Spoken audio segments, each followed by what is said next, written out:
ახლა ზუსტად 13 საათიდან 02 წუთია. 58 წუთში, ანუ 1 საათში, მოდი ასე ვთქვათ. საათსა და 5 წუთში, საათსა და 7 წუთში, საათსა და 15 წუთში. ჩემს ზურგს უკან მდებარე ქაშვეთის ტაძრიდან გამოასვენებენ მეომარს.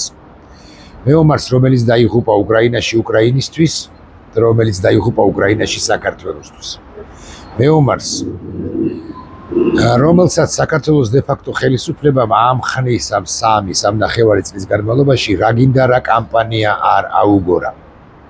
და ეს ხელისუფლება მაშინაც კი როცა ის კანონიერი იყო, ამ მეომარს ებრძოდა, ისევე როგორც უკლებლივ ყველა მეომარს, ვინც ახლა უკრაინაშია, ებრძოდა და ვერ იტანდა და ვერ იტანს. დაღუპულებსაც გულისხმობ და ჯერაც ცოცხლებს ან მარად ცოცხლებს. ასე ვიტყვი, ასაკიანი არჩილხოფელიადან დაწყებული, დამთავრებული ყველაზე ახალგაზრდა ვინც არის, ჩემს ხელთ არსებული ინფორმაციით 18 წლის მეომარი გყავს ჩვენი, იმით იმ პიროვნებით დამთავრებული. რამდენი მეომარი გყავს ჩვენ უკრაინაში, რამდენი მეომარი იბრძვის უკრაინისათვის და რამდენი მეომარი იბრძვის უკრაინაში საქართველოსათვის. საინტერესო კითხვაა და პასუხგასაცემი. მარტო ქართულ ლეგიონში 2000-ზე მეტი ჯარისკაცია, მეომარია. და ასევე გაფანტულნი არიან სხვა ბატალიონებსა თუ დაჯგუფებებში ქართველი ინდივიდუალისტი, ესე ვიტყვი, ინდივიდუალი ფორვარდ მეომრები. და ასევე შენაერთებში. სულ ჩემს ხელთ არსებული ინფორმაციით 3000-ზე მეტი ჯარისკაცია თელს უკრაინაში, მათ შორის არიან გაგიკვირდებათ და ბატალიონ აზოვის დამფუძნებლებიც.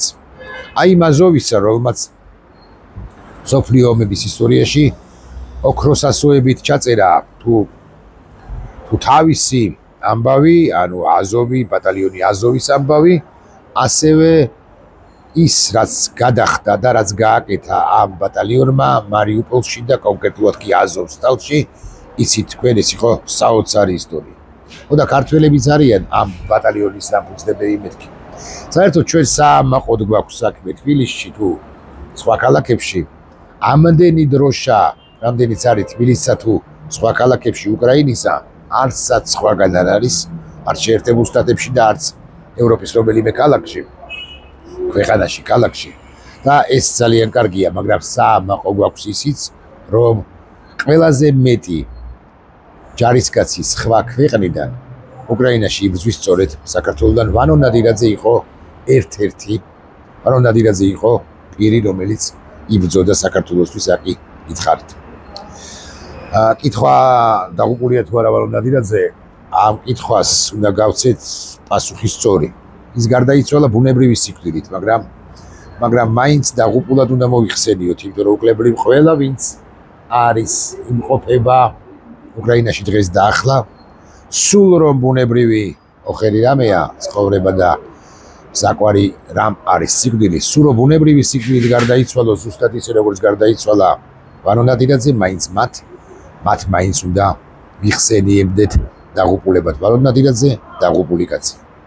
სამწუხარო ამბავი არის ის, სამწუხარო და პრინციპში არა გასაკვირი, რომ საქართველოს დე-ფაქტო ხელისუფლების თავდაცვის უწყებამ და მთლიანად საქართველოს ხელისუფლებამ ასაკვირველია ბიზიდა ივანიშვილის კარდახით, შესაძლოა უსიტყვო კარდახითაც, ანუ არც არავინ დალაპარაკებია მას, საპატიო ყარაული არ გამოხო ქაშვეთის ტაძარში და ხედრის გარშემო არ არიან საქართველოს თავდაცვის უწყების, სასახლის გარშემო არ არიან საქართველოს თავდაცვის უწყების მოქმედი ჯარისკაცები. ბევრი მათგანი თავდაცვის უწყებაში ვინც არის, გარემოებათა გამო შეიძლება მოხვედრილი იყო მხარ და მხარ ვანო ნადირაძისა, არჩილ ხოფერიასი, მამუკა მამულაშვილისა, გიორგი ქუფარაშვილისა, ირაკლი ქურაზბედიანისა და სხვებისა. მე 5 დავასახელი ახლა და კიდევ კლავდი მეორე ფარი 3000 კი არა 2995 თუ მეტი არა ახლა უკრაინის ტერიტორიაზე ფრონტის წინა ხაზზე ბევრი მათგანი.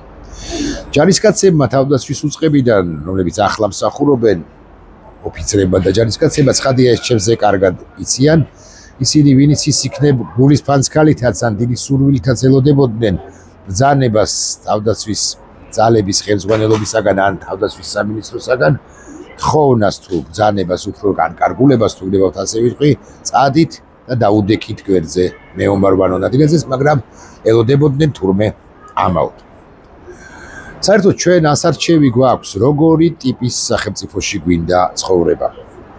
სახელმწიფოში, რომელიც არის მეომართა, მებრძოლთა, თავისუფლების მცველთა სახელმწიფო, თუ სახელმწიფოში, რომელიც არის თავჩაქინდრული, თავჩაღუნული, თვალდახრილი, თავდახრილი, იმ ტიპის სახელმწიფოში, როგორცაც გვთავაზობს ჩვენ ბიძინა ივანიშვილი და ბიძინა ივანიშვილი ცხობდა მოუკიდებელი მოთამაშე არ არის.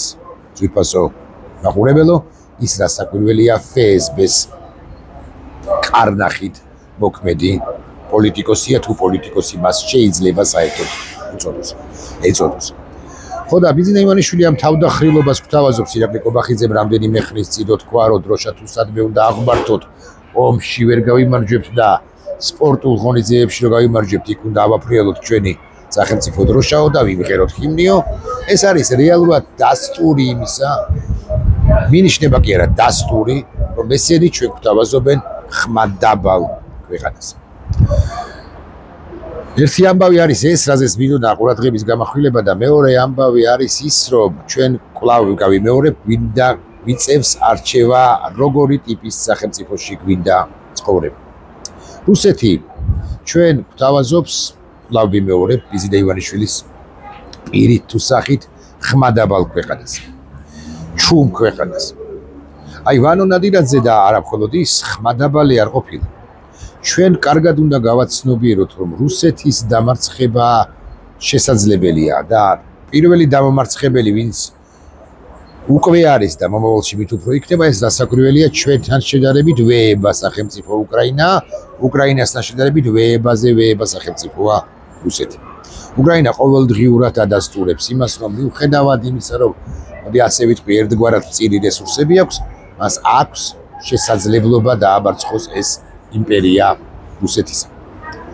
საქართველოს დე-ფაქტო ხელისუფლებას დასაკვირველია გარდახობენ მოსკოვიდან, უკლებლივ ყველაფერს მეთქი, მაგრამ ერთი წამით მოდი ავწდეთ ამ ეგრეთ წოდებულ ჩარჩო ნარატივს და ერთ წამს ვიფიქროთ, ერთ წამს გვეგონოს, ერთ წამს წარმოვიდგინოთ, რომ ისინი სულაც არ არიან რუსეთის კარნახით მოქმედი პოლიტიკოსები. და მართლა ჩავთვალოთ, რომ მათ აქვთ გულწრფელი სურვილი, რომ საქართველო იყოს ჩუმი სახელმწიფო და ამ სიჩუმეში მოხდეს, სიჩუმით მოხდეს რაღაცა გარიგება დიდი, ვთქვათ ასე, შეერთებულ შტატებსა და რუსეთს შორის, დასავლეთსა და რუსეთს შორის და ამის შედეგად ჩვენ დაგვიბრუნონ აფხაზეთი და ცხინვალის რეგიონი. ამ გარიგების შედეგი იყოს, ნაყოფი იყოს ჩვენთვის დაბრუნება აფხაზეთისა და ცხინვალის რეგიონის. ეს ხო სისულელეა, რასაკვირველია, მაგრამ ერთი წამი კვლავ მე მინდა გთხოვოთ, წარმოიდგინოთ, რომ ბიძინა ივანიშვილი ამ ჩარჩოებში, ამ თვალსაწიერით, ამ ფსოფ ხედვით თუ სამყაროს ხედვით, ამბების ხედვით მოქმედებს. მინდა გითხრათ, რომ ესეც კი არასწორი გათვლა იმის გათვალისწინებით, რომ თუ მაინც და მაინც დიდი გარიგება უნდა შედგეს დიდ ბიჭებს შორის, შეერთებულ შტატებსა და რუსეთს შორის, ჩვენ აფხაზეთსა და ცხინვალის რეგიონს არავინ დავიბრუნებს, იმიტომ რომ ჩვენ ასეთი არაადეკვატური და ანტიდასავლური ქვეყანა ვართ. ანუ შენ თუ ხარ ქვეყანა, რომელიც დასავლეთს დღერია და გებრძვი, აკრიტიკებ მისი საელჩოების და ელჩების წინააღმდეგ განცხადებებს აკეთებ. მუდმივად ლაპარაკობ deep state-ზე, დედა რა ხმაურია deep state-ზე, მუდმივად ლაპარაკობ იმაზე, რომ deep state-ი გებრძვის და კოლექტიური დასავლეთის შენობში გითხრებს, ეს დასავლეთი არ გამოივაჭრებს საქართველოს არ და არასდიდებით. მე არ მიმყავს საუბარი იმისკენ, რომ ჩვენ ომით და აუცილებლად ომით, ბრძოლით და თუნდაც სპეცოპერაციით უნდა დავიბრუნოთ აფხაზეთი და ცხინვალის რეგიონი, არამს და არამს, მაგრამ მე მიმყავს საუბარი იქითკენ, რომ პატივს შეგწებენ მაშინ, როდესაც შენ გაქვს ძალა და შენზე ამბობენ, ან შენზე ხვდებიან, რომ შენ პრინციპში იმისთვის, რომ ასე მაგალითად ტერიტორიული მთლიანობა აღადგინო, წამსვლელი ხარ ყველაფერზე, არა აფხაზების ხას უსვავ, ან ცხინვალელი ოსების, არამედ სწორედაც რომ რუსეთის წინააღმდეგ ოღონდ კვლავ ვიმეორებ, ეს არ ნიშნავს იმას, რომ მაინც და მაინც კონვენციურ ომში უნდა შეხვე რუსეთს, თუმცა რატომ არ უნდა შეხვე მეორე მხრივ თუ ნახავ მას გვარიანად დასუსტებულს ცხინვალში, თუ გვარიანად დასუსტებულს აფხაზეთში, ცოტა რაოდენობით ჯარისკაცით, რომელსაც თუ მას არ ეკნება შენთვის წინააღმდეგობის გაწევის შესაძლებლობა და უნარი. ოღონდ აქ მე ხანგრძლივობს დასაკვირველი არ გულისხმობ, მე გულისხმობ უფრო იმას, რომ შენ უნდა აჩვენებდე რუსეთს რამდენად ძლიერი სახელმწიფო ხარ.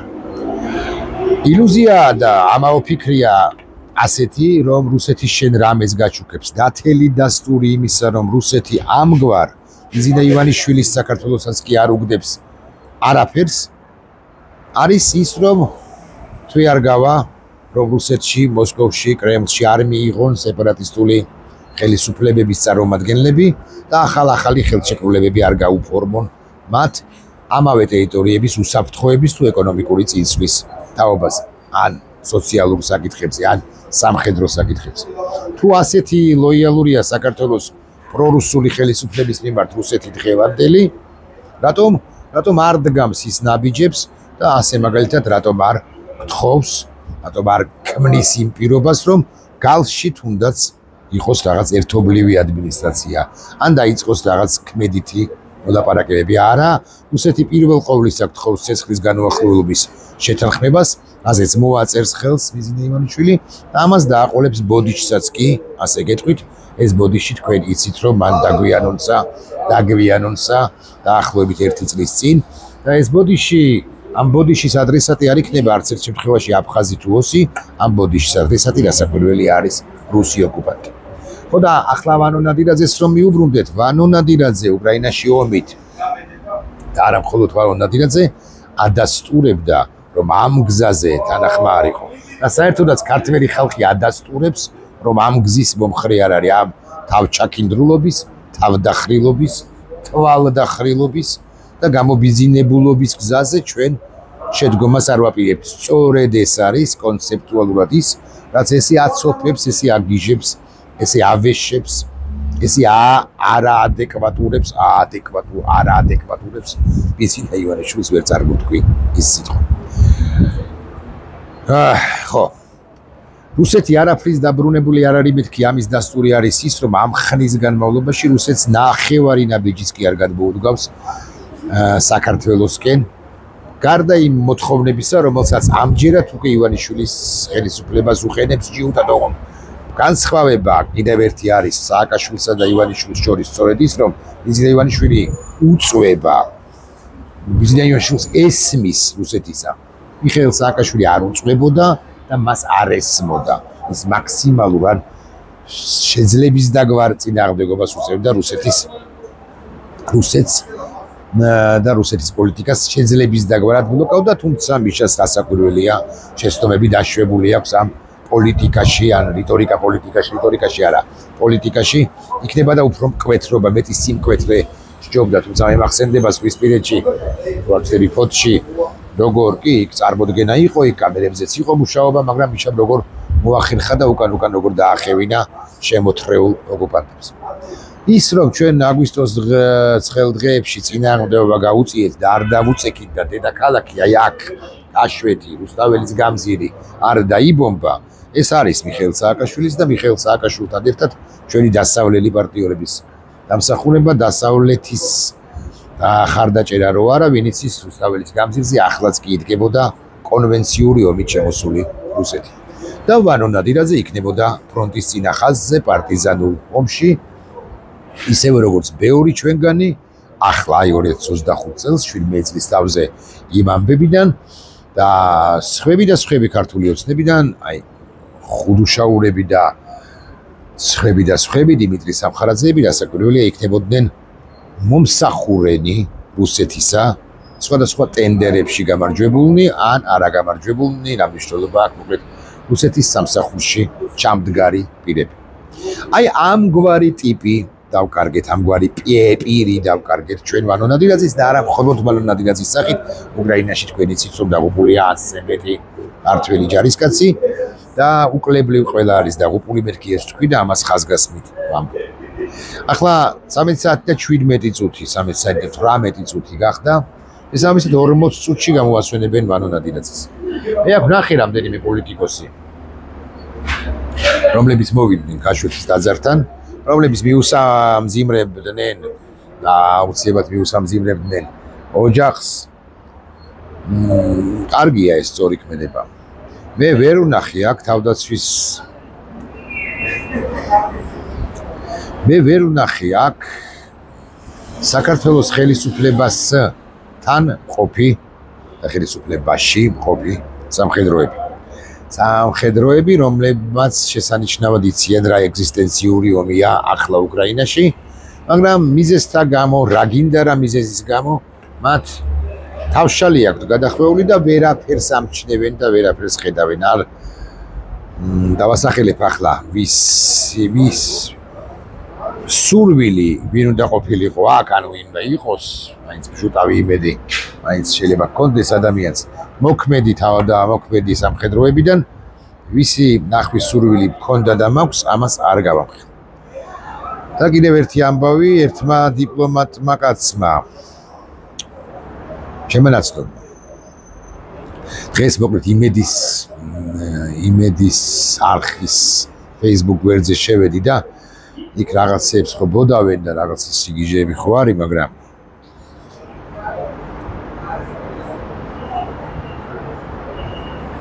იქ იყო ერთი დიპლომატი კაცის ესეთი კარდი მას კომისიაზე უთქვამს სულუკიანისა რომ საქართველოს გზა ევროპული გზისაგან არ გადაუხვევიო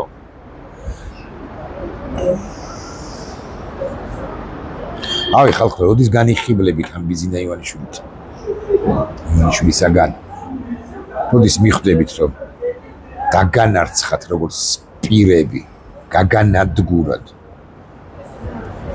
რაღაცა ისეთი რამ დაგალევინათ რამაც ის შედეგადაც ლევანი ლევანს დათო დათოს ირაკლი ირაკლის სხევი და სხევი საკუთარ თავს არის თეა თეას მამუკას ვიქტორი ვიქტორს ჯაფარიძეს გულისხმობ ნახვამდის